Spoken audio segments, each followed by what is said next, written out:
뭐 집안에 또 가르침도 있었을 거고요. 그렇게 공부하고자 하는 사람들을 쭉 도와왔던 그런 집안의 가풍이 있으니까요. 근데 이 글씨체를 가르쳐 준다는 건 어떤 의미가 있나요? 글씨를 가르쳐 준다. 사람마다 이제 체가 다 있거든요. 네, 그렇죠. 근데 이제 글씨체를 가르쳐 준다는 것은 뭐 큰 학문적 의의보다는 네. 개인적으로 봤을 때는 네. 상당히 기분이 좋았겠죠. 자기 글씨체를 배우러 오는 사람이 있다는 것 자체가 네. 상당히 기분이 좋았겠죠. 네. 그럼요. 저는 아까 필사 이렇게 했을 때 일본 설사가 네. 오사했잖아요. 네. 그래서 나쁜 뜻으로 사용되었는데 그거는 뭐냐면 글씨라고 하면 옛날에는 글씨 써보러 가죠 어른들이. 네. 그러면 글씨체를 보고 그 사람의 성격이나 맞아요. 굉장히 중요하게 마음가짐 판단. 되게 그걸로 네. 테스트 하잖아요. 네. 네. 특히 옛날에 선을 볼 때 이 사람을 우리 사위로 삼아도 될까? 장인어른이 자네 주소 한번 써보게 이렇게 해가지고 이렇게 했던 거 그런 게 생각이 나네요. 네. 여러 가지 저희가 얘기들을 나눠보고 있는데 사실 지금 나눴던 이 얘기들은 모사를 해서 했다는 얘기들은 굉장히 선의로 베풀어 오신 그러게요. 여러 가지 가풍을 거의 뭐 뒤통수로 맞았다라고 봐도 과언이 아닐 것 같고 참 안타깝다는 생각이 드는데. 네, 그건 뭐 제일 가슴 아픈 사연이 되는 거죠. 그런 걸 보면 그 일본 순사에게도 다 내 속을 다 보여줄 만큼 인간 존중을 했구나라는 그런 마음이 드네요. 그죠? 어떻게 보면 우리가 경계해야 할 인물 1순위인데 우리는 독립운동을 하고 있는데 일본 순사는 호시탐탐 노릴 텐데 그래도 최준 선생님은 그래도 그 인간 존중해서 하시지 않았겠나 그런 생각이 드네요. 네.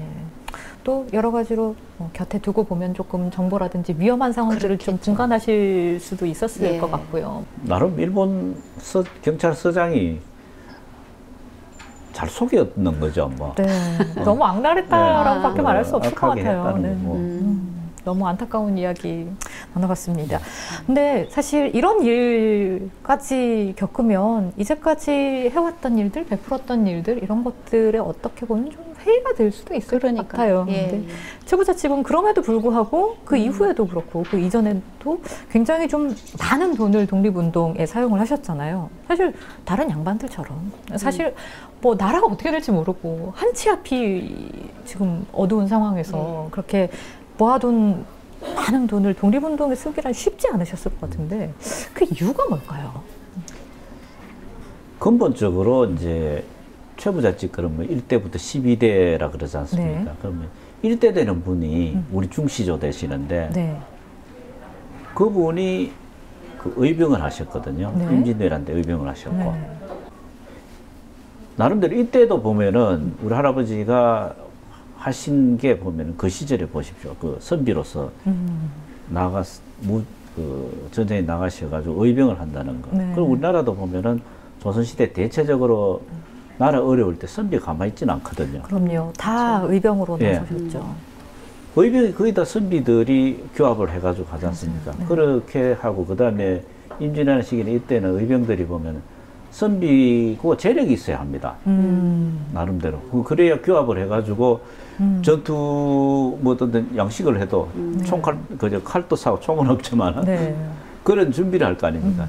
그러한 부분에서 일찍이 일때부터 그런 정신을 갖고 있었는 거죠. 그 다음에 뭐 조선 후기에 조금 전쟁하고 좀 멀어져가 있는데 그 시기에는 또 집안, 이 지역의 어떤 공헌, 어려운 상황이 되면 거기에 대해 가지고 뭐 나누고 베푸는 거 흉년이 들고 하면은 곡간을 풀어 가지고 양식을 다 내주고 항상 그게 몸에 배인 거죠.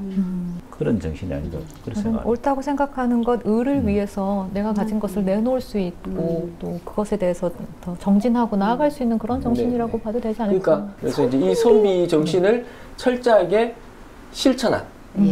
저는 이제 실천적 지식인의 가문이다 이렇게 보고 멋지네요. 네. 보고 네.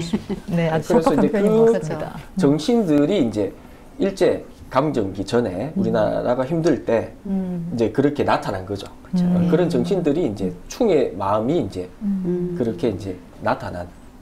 그래서 아까 이사님 말씀하셨듯이 이제 지역에 힘듦이 있으면 또 구휼하고 그 다음에 직접 같이 이렇게 소작인들과 같이 이렇게 상생을 하면서 이게 다 선비 정신의 일환입니다. 그렇죠. 그런 선비 정신을 가진 어른들이 부를 가졌을 때 네. 얼마나 좋은 이 나라의 기여들을 할 수 있는지를 저희가 이 최부잣집을 통해서 느끼고 있는 것 같다는 네. 생각이 듭니다. 저는 이렇게 얘기를 나누다 보니까 또 궁금한 것이 1945년 8월 15일에 저희가 이제 독립을 했잖아요.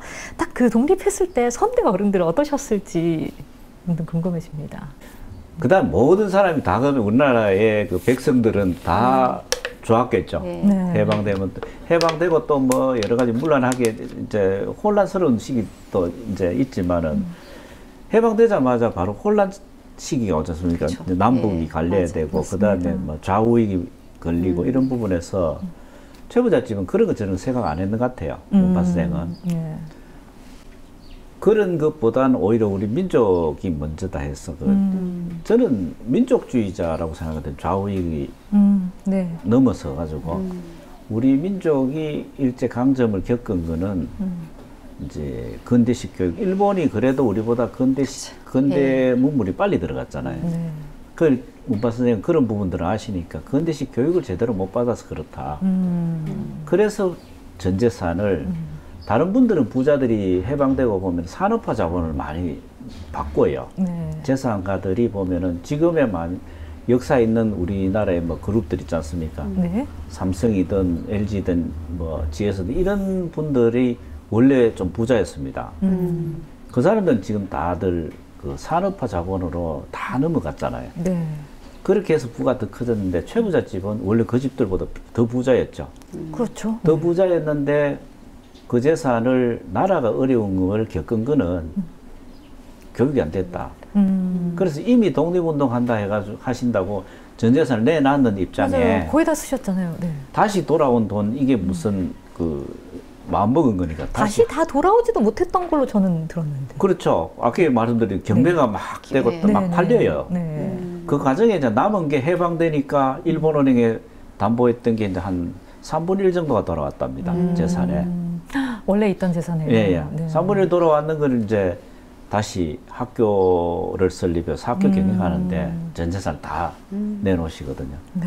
그러니까 아마 문파 선생이 이미 독립운동 한다고 우리 집 전 재산 다 내놨는데 새로 돌아오는 게 이게 무슨 의미냐. 나라를 위해서 쓰는 게 당연히 맞다. 이래서 이제 그 근대식 학교, 대학을 이제 설립하셔가지고 학교 경영을 하시면서 약 한 20년 가까이 학교 경영을 하시거든요.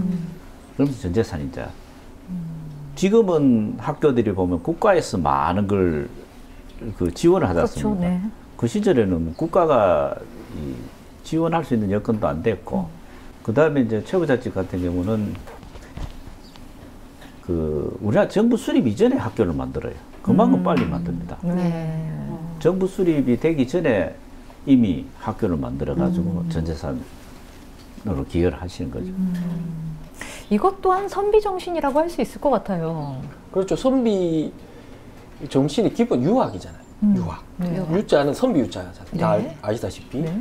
그래서 이제 그 유학의 기본이 되는 게 이제 공자 사상. 네. 공자 사상 기본이 흔히들 이제 교육입니다. 유교라고도 많이 표현하죠. 유교라고 말을 흔히 하죠. 흔히 하죠. 근데 네. 저희 공부하는 사람들 유학이라고 합니다. 네. 왜냐면 그게 또 내세가 차이가 없기 때문에. 있다면서요. 네. 예. 교훈은 내세가 있어야 되고 이제 우리 내세가 없죠. 어떤 믿음과 관련한. 네, 것도. 현실적으로 이제 사람들이 어떻게 살아라 하는 하나의 기준을 만들어낸 네.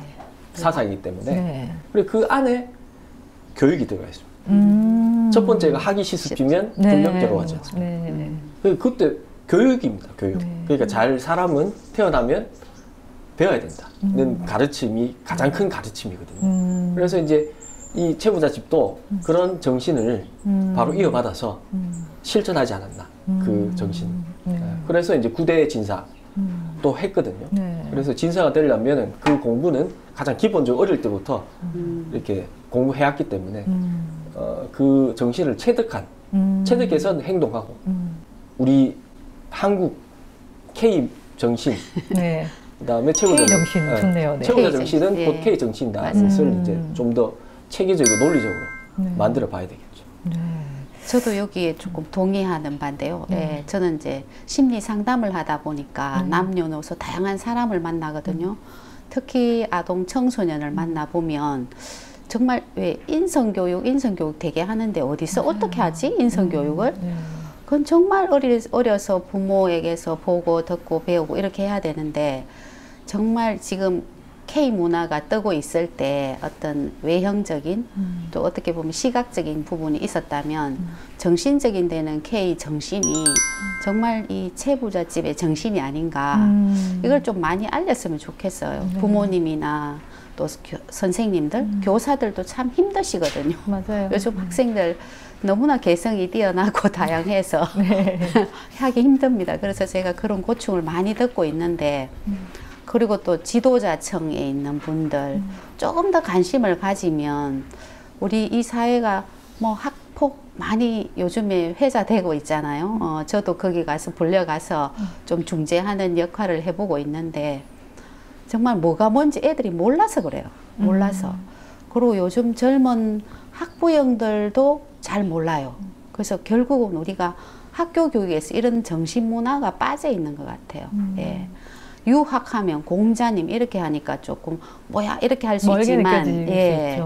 그래서 저도 오늘 유교보다 유학하니까 되게 확 와닿는데 첫 번째 교육이다. 근데 그 교육이란 게 우리는 밥상머리에서 해야 된다고 했는데 요즘 제일 어른은 집에서 고3이고 제일 먼저 밥 먹고 가야 돼요. 밥도 안 먹습니다. 그죠? 밥상머리 교육할 시간이 없어요. 그래서 어떻게 보면 어떤 시스템이 이렇게 만들어질지 모르겠지만 좀 많이 이렇게 있는 것을 좀 찾아서 했으면 좋을 것 같아요. 밖에서 구하려고 하지 말고 이제는 정신의 시대다. 예.